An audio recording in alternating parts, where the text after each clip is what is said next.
السلام علیکم بیننده‌های عزیز و ارجمند. توجه نمایید به خبرهای داخل و خارج کشور که از استودیوی مرکزی تلویزیون تاجیکستان مستقیما منظور شما می‌گردد. در استودیو سیدالکرم شریفزاده.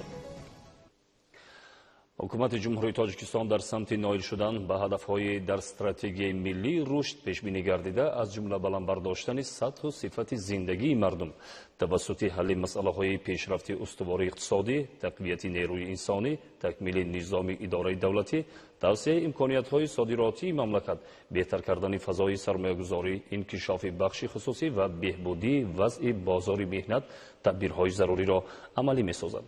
در نتیجه تدبیرهای عملی نموده حکومت مملکت در دایره صنعت کنونی مملکت در 3 سال آخر حصه ساحه صنعت در مجموع محصولات داخلی از 15.2 تا 17.3% افزایش یافت و طبق نقشه‌های پیش‌بینی شده تا سال 2003 حصه ساحه صنعت در مجموع محصولات داخلی به 22% رسانده شود. ادامه اخبار. وسعت بنیادکاری و اقدام‌های سازنده در شهر دوشنبه مطابق با معیارهای شهرسازی معاصر راه اندازی گردیده است.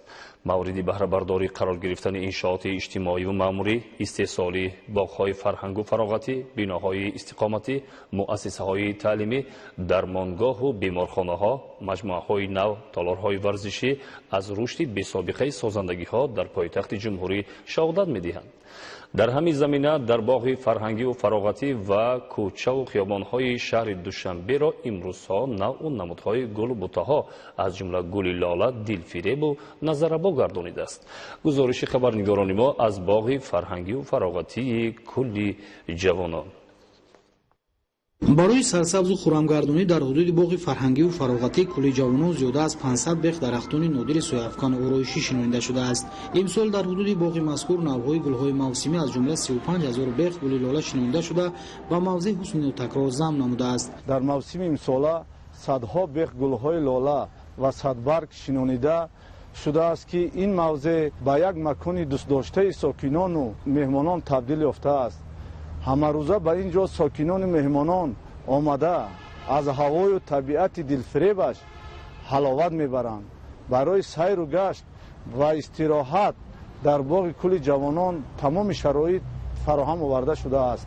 барои истироҳати сокинону меҳмонон гӯшаи алоҳидаи табиати кишвар ва олами вуҳуш ташкил карда шуда ҳайкалчаҳои қаҳрамонони афсонаҳо ва ҳайвонот ҳудуди иншооти мазкурро диққат ҷалбкунанда намуданд. дар боғи фарҳангӣ фароғатии кӯли ҷавонон майдонча барои бозии кӯдакону наврасон бунёд ва барои машқҳои шиноварию сайёҳат дар об 20 қайиқи замонавӣ дастрас карда шудааст ки аз ин шароити фароҳам оварда шуда таби сокинону меҳмонон бахусус кӯдакону наврасон болида мешавад. шомгоҳон боғи фарҳангии фароғатии кӯли ҷавонон бо чароғҳои ранга, фавораҳои дилфиреб ва навъҳои гуногуни гулу буттаҳои ороишӣ басо зебою назарабо мегардад. вусъати бесобиқаи тадбирҳои ободониву созандагӣ дар шаҳри душанбе таи солҳои охир имкон фароҳам овардааст ки бо бунёд ва навсозии иншооти гуногун симои пойтахти азизамон шаҳри душанбе куллан тағйир ёфта дар мавзеъҳои зиёди фарҳангиву фароғатӣ барои сокинону меҳмонон хизматрасонии босифат ба роҳ монда шавад. дар кӯтоҳтарин муҳлат кӯчаву хиёбонҳо мавзеъҳои фарҳангиву фароғатӣ ва гулгаштҳо дар шаҳри душанбе комилан навсозӣ шуда барои баргузории чорабинҳои гуногуни фарҳангиву фароғатӣ низ шароити мусоид фароҳам оварда шудааст. вусъати тадбирҳои ободонӣ тавассути иқдомҳои дастаҷамона дар ноҳияи вахш با مقصد سهم گذاشتن در تعمیر و نوسازی راه‌ها و دیگر اینفراساختاری یاریدهنده در ناحیه وخش در دایره اقدامی یکجای حل می‌کنیم. ساکنان به حشر برآمدند. گزارش از ناحیه وخش.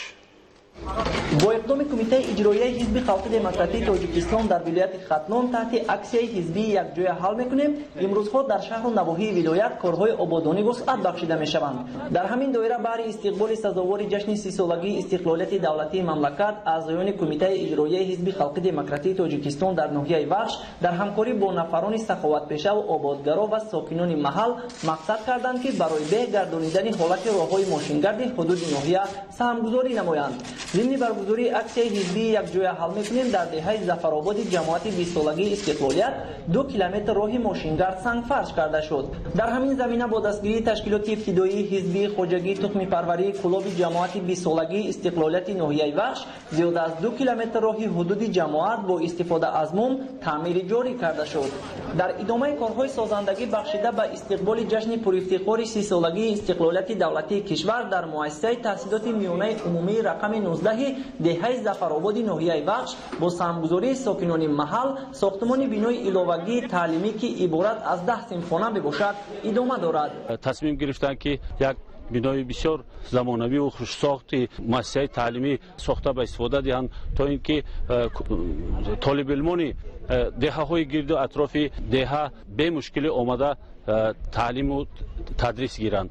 با گفته ساکنان برابر مورد استفاده قرار دادن بینای علاوگی مؤسسه مشکلات نارسایی جای نشست برای چند سال دیگر برطرف می‌گردد. خبرعلی صاحب نظر پرویز سفرов از ناحیه بخش برای برنامه اخبار. санаи 8 апрели соли 2019 вилояти мухтори кӯҳистони бадахшон аз иҷрои пурраи нақшаи даъвати баҳории ҷавонписарон ба сафи қувваҳои мусаллаҳи ҷумҳурии тоҷикистон гузориш дод. дар ин хусус хабарнигорони мо гузориш медиҳанд.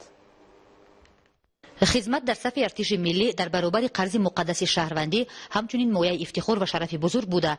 قوه‌های مسلح برای هر یک جوانمرد همچون مکتب جسارت و متانت، دوستی و رفاقت و خودآگاهی و میهن‌پرستی است. باید یادآور شد که اساسگزار صلح و وحدت ملی پیشوای ملت پرزیدنت جمهوری تاجیکستان محترم امامعلی رحمان ضمن ملاقات با فعالان و ساکنان ولایت مختار کوهستان بدخشان وابسته به دعوت جوانان ولایت به صف قوه‌های مسلح سپارش‌های مشخص داده بودند. معرکه دعوت به صف قوه‌های مسلح اساساً در شهر خاروغ مشکل‌های زیاد داشت و نقشه دعوت اساساً از حساب دانشجویان و ساکنان دیگر منطقه‌های کشور اجرا کرده میشد. در سطح ضروری به راه مانده شدن کارهای ترغیباتی و تشویقاتی نتیجه ثمره بخش داده. فعالشوی اهل جامعه امکان داد که جوانان ولایت مختار کوهستان بدخشان با پشتیبانی از سیاست پیشگرفته رهبریت عالی مملکت آمادگی همه‌جانبه خود را برای حمایت خاک مقدس کشور اظهار داشتند. بیشتر از 70% جوانان سن دعوت اختیاراً روز اول این معرکه مهم سیاسی به کمیسریت حربی حاضر شدند و نقشه دعوت دوام یک هفته در ولایت به پورگی اجرا گردید. نقشه دعوت جوانان به صف قوای مسلح جمهوری تاجیکستان 100% اجرا گردید. نقشه دعوت را اولاً نویه مرغاب شهر خاروغ، بعداً نویه روشان، ونج، دروز، اشکوشم، شغنون و روشقلا اجرا نمودند. در اجرای نقشه دعوت به صف قوای مسلح جمهوری تاجیکستان مقامات اجرایی محلی حاکمیت دولتی شهر و ناحیه‌های ولایت، جامعه شهروندی و دیگران سهمی با سزا گذاشتند. در این معرکه مهم احساس گردید که هم جامعه و هم جوانان از خود تشبثی والای وطن دوستی و میهن پرستی نشان داده صداقت خود را به سیاست پیشگرفته پیشوای معظم ملت تصدیق کردند. تشبث اختیاراً حاضر شدن جوانان و در مدت کوتاه اجرا گردیدن نقشه دعوت به صف قوه‌های مسلح جمهوری تاجیکستان بار دیگر ثابت می‌کند که امروز جوانان بدخشان جانبدار سیاست سازنده رهبریت دولت و حکومت جمهوری تاجیکستان بوده. هیچ قوه‌ای نمی‌تواند عزم و اراده قوی آنها را در راه حفظ مرز و بوم و دستاوردهای وطن عزیزمان کاسته گرداند. جوانان خوب درک کردند که خدمت در صف قوای مسلح جمهوری تاجیکستان حفظ و محافظت مرز بوم وطن عزیز و محبوب ما تاجیکستان قرض مقدس شهروندی مایه افتخار و شرف بزرگ می باشد. کارهای فرماندهی تشویقاتی تقریباتی به ما امکان داد که در مهلت کوتاه‌ترین در 8 روز اول ما نقشه دعوت را به سامان رساندیم. در دایره عملی سازی دستور و هدایت‌های اساسگذاری صلح و وحدت ملی پیشوای ملت پرزیدنت جمهوری تاجیکستان محترم امامعلی رحمان مقامات صلاحیت‌دار ولایت در همبستگی با ساکنان ولایت به خاطر اجرای سریع معرکه مهم سیاسی دعوت جوانان به صف قوه‌های مسلح فعالیت نظررس نشان دادند. اولین شده جوانان به آر و ناموس مرکز ولایت شهر خاروغ، ناحیه‌های دروز و مرغاب و ونج با درک بلند مسئولیت وطن دوستی و وطن پرستی تشبث نشان داده به حمایت خاک مقدس وطن سفر برگردیدند. همزمان در ناحیه‌های شغنان روشان و اشکوشی مروشقلعه نیز این معرکه مهم متشکلانه به راه مانده شده نقشه دعوت در هفته اول تامین کرده شد. این همه شهادت آن است که امروز جوانان ولایت از سیاست خردمندانه و دوربینانه اساسگذار صلح و وحدت ملی پیشوای ملت پرزیدنت جمهوری تاجیکستان محترم امامعلی رحمان پشتیبانی کرده من بعد یگان مانع صنعی و عنصرهای بیگانه نمیتوانند سد راه جوانپسران باننگ و آری ولایت مختار کوهستان بدخشان گردند و پیش راه تشبسهای سازنده و وطن دوستانه آنها را گیرند. در مفکوره جوانان تغییرات کلی احساس گشته آنها اختیاراً بهر اجرای قرض فرزندی و شهروندی خود در نزد وطن خدمت در صف قواهای مسلح روان گردیدند. والدان افتخارمند از آن هستند که فرزندان آنها امروز در حمایت مرز و بوم کشور صاحب استقلالمان در قطار فرزندان شجاع دیگر منطقه‌های کشور صاحب استقلالمان سهمگذاری نموده خاک مقدس وطن را از خطرهای احتمالی محافظت می‌نمایند، زیرا تامین امنیت کشور زمینه اساسی حیات آسایشته مردم و رشد باثبات کشور به حساب می‌رود. از تمام پدران و مادران جمهوری تاجیکستان ولایت مختار کوهستان بدخشان خواهشمندم که چنین عنعنه را باید دوام دهیم. خدمت مادر وطن در صف قوای مسلح جمهوری تاجیکستان این یک درس حیات است. در حدود ولایت سفربرکنی به صف قوای مسلح تنها و تنها اختیاری می باشد. یگان کس را مجبوران به صف قوای مسلح گسیل نکرده ایستادند. حمایت نعمت‌های مقدس چون آزادی و استقلالیت و منفعت‌های ملی و دولتی وظیفه هر فردی باننگ و ناموس، وطن دوست و وطنپرور و خودشناس و خود آگاه بوده امید و باوری هست که من بعد نیز جوانپسران به آری ولایت مختار کوهستان بدخشان خدمت در صف قواهای مسلح کشور را چون نشانه عالی شرفمندی و مکتب متانت و مردانگی به جا می‌آورند. با پیروی از سیاست پیشگرفته پیشوای معظم ملت اختیاراً به صف قواهای مسلح جمهوری تاجیکستان داخل شده برای حمایت مرز و بوم کشور عزیزمان تاجیکستان صاحب استقلال صادقانه خدمت می‌نماییم. چنین عالی همتی و درک بلند مسئولیت وطن دوستی و وطن پرستی جوانان ولایت مختار کوهستان بدخشان لایق تحسین است و باوری کامل داریم که چنین ادراک و تشبثکاری همیشه همردیف فعالیت آنها برای حفظ تمامیت ارضی تاجیکستان صاحب استقلال می‌گردد. با جوانان جمهوری تاجیکستان مراجعت می‌نمایم که با وطن صادقانه خدمت کنند. تشبث جوانان ولایت مختار کوهستان بدخشان باید برای دعوت شوندگان دیگر شهر و ناحیه‌های جمهوری نمونه عبرت در راه پیاده نمودن هدف‌های ملی باشد. اکنون توجه نمایید به خبرهای خارجی کشور. در شهر ریو دی ژانیروی برزیلیا بارشات و آبخیزی سبب خرابی‌های زیاد و مرگ 10 نفر گردید. در نتیجه ترکیش در شهر رقه سوریه 13 نفر به هلاکت رسیده، 4 کس دیگر جراحت برداشت. شرح پورای خبرها. در فرودگاه بین المللی تیرانای آلبانیا 3 سلاح‌بدست نقابپوش به هواپیمای مسافربر یکی از شرکت‌های هواپیمایی آستریا حمله کرد. سلاح‌بدستان وارد فرودگاه شده، سپس با تهدید یراق از باغاج هواپیما بیش از 3 میلیون یورو را گرفته از محل حادثه فرار کردند. حادثه زمانی رخ داده است که کارمندان خدمات داخلدار این مقدار مبلغ را به هواپیما بار می‌کردند. توسط طیاره باید بیش از 3 میلیون یورو به شهر وینا انتقال داده می‌شد. بعداً کارمندان مخابرات پلیس آلبانیا با غارتگران مسلح درگیر شده یک سلاح‌بدست را به هلاکت رساندند. همسلکان او مبلغ را گرفته فرار نمودند. حکومتداران آلبانیا در فرودگاه بین المللی تیرانا تدبیرهای امنیتی را پرزور کردند.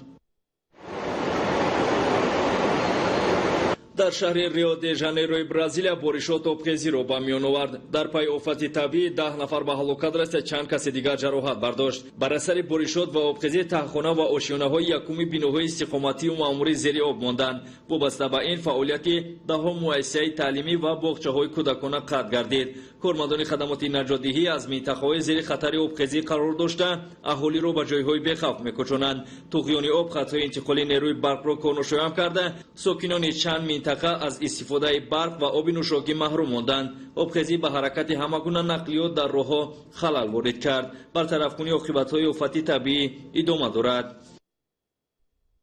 در شهر رقه سوریه بر اثر ترکش تجهیزات ترکنده خودساخت 13 نفر به هلاکت رسیده، 4 کس دیگر جراحت برداشت. در میان هلاک شدگان زنان و کودکان و 4 کارمند مقامات قدرتی نیز هستند. از روی معلوماتی رسیده هنگام گذشتن 2 نقلیات تجهیزات ترکنده در راه خوابانده شده ترکیده است. حکومتداران سوریه به رسانه‌ها خبر دادند که گروه‌های تروریستی تجهیزات ترکنده را در راه نقلیاتگرد خوابانده‌اند. гурӯҳи силоҳбадастони номаълум ба минтақаи каҷуруи нигерия ҳамла намуда 21 сокини осоиштаро ба ҳалокат расонданд. шоҳидони ҳодиса иброз медоранд, ки ҷинояткорон аз эроқ ҷониби одамон оташ кушода, баъдан чанд бинои истиқоматиро оташ заданд. силоҳбадастон даҳҳо сар ҳайвони калони шохдорро рабуданд. тибқи иттилои ҳукуматдорони нигерия, штати Кадуна яке аз штатҳои ноамн ба ҳисоб меравад, зеро дар штати мазкур сатҳи ҷинояткорӣ нисбат ба соли гузашта афзоиш ёфтааст. ёдовар мешавем, ки моҳи феврали соли равон бар асари ҳамлаи силоҳбадастон ба минтақаи Каҷуру 130 нафар сокини осоишта ҳалок шуда буданд. дар штати Ондои Нигерия силоҳбадастон вориди як бинои бонк шуда ҷониби мизоҷон ва коргарон оташ кушоданд. дар натиҷа 7 нафар ба ҳалокат расида, чанд каси дигар маҷрӯҳ шуданд. ҳалокшудагон мизоҷон ва кормандони бонк мебошанд. ғоратгарон пас аз ҳамла ва куштори одамон аз бонк дар ҳаҷми калон маблағро гирифта ба самти номаълум фирор карданд. тибқи иттилои кормандони сохторҳои қудратии Нигерия ба бинои бонк гурӯҳи силоҳбадастони маҳаллӣ ҳамла карданд. кормандони мақомоти полис ғоратгарони мусаллаҳро ҷустуҷӯ доранд. идомаи ахбор. хоҷагии деҳқонӣ ба номи Эргаш Султонови ноҳияи Дӯстӣ дар вилояти Хатлон аз калонтарин хоҷагии кишоварзӣ маҳсуб меёбад. дар хоҷагӣ корҳои кишоварзӣ имрӯзҳо вусъат дошта деҳқонон ба ҷамъоварии сабзавоти барвақтӣ, коркарди байни ниҳолони пахта ва парвариши дигар зироат машғул мебошанд. аз фаъолияти хоҷагии мазкур гузориши Худойдоди Раҷаб ва Искандари Саид. бояд зикр намуд, ки пахтакорони хоҷагии деҳқонии тухмипарварӣ ба номи Эргаш Султонови ноҳияи Дӯстӣ дар парвариши 3 соли пахта таҷрибаи бой дошта, ҳамасола баробари нахи пахта ҳамчунин чигити тухмии репродуксионии минтақабобро истеҳсол карда, дигар хоҷагиҳои деҳқонии атрофро низ бо тухмӣ таъмин менамояд. ҳам пахтар дуюми мард киш кардем, ай бороно шид вай шид, гуфтан ге и пахта намешава, реша касал мешава, и хел ягон ҳоли дидестен, ягон реша касал ҳам нашид, ягон чи ҳам нашид. иншоалло раҳмон ин тарафшак ба беҳбудӣ рафтесад.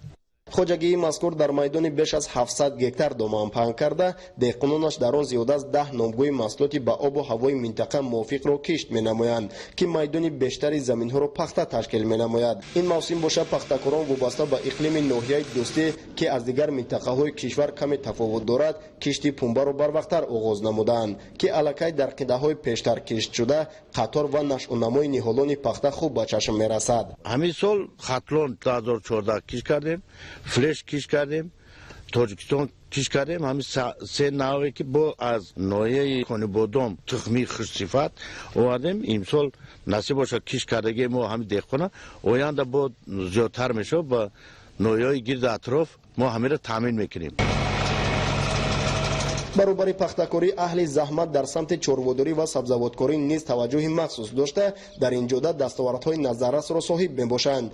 имсол дар як қисм аз заминҳои хоҷагӣ кишти сабзавоти барвақтӣ бароҳмонда шуда, такрори сесолкунӣ дар се навбат пешбинӣ мешавад. солҳои охир хоҷагидорон ба бунёди гармхонаҳо майлу рағбати зиёд пайдо карда, майдони онро марҳила ба марҳила васеъ намуда истоданд. чуноне мушоҳида мегардад ҳосилбандии помидору қаламфури булғорӣ хуб буда, рӯзҳои наздик ин навъи маҳсулот ҳам пешниҳоди сокинон хоҳад гашт.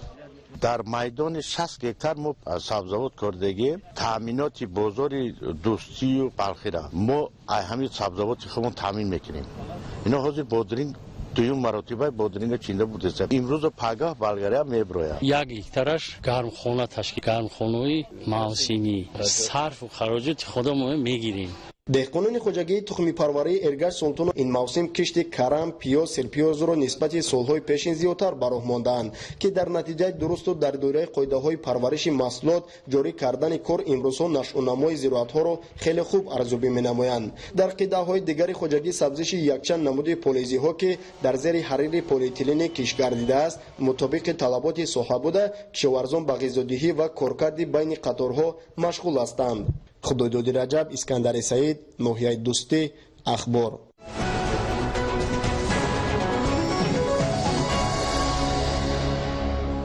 با مقصد عمومی‌گردانی نمودهای بهترین طعام‌های ملی، تشویق و ترغیب فرهنگ و ارزش‌های ملی و آموزش هنر خوراکپزی در ناحیه فیض‌آباد در بین جوان دختران کارهای ترغیباتی گزارانیده می‌شود.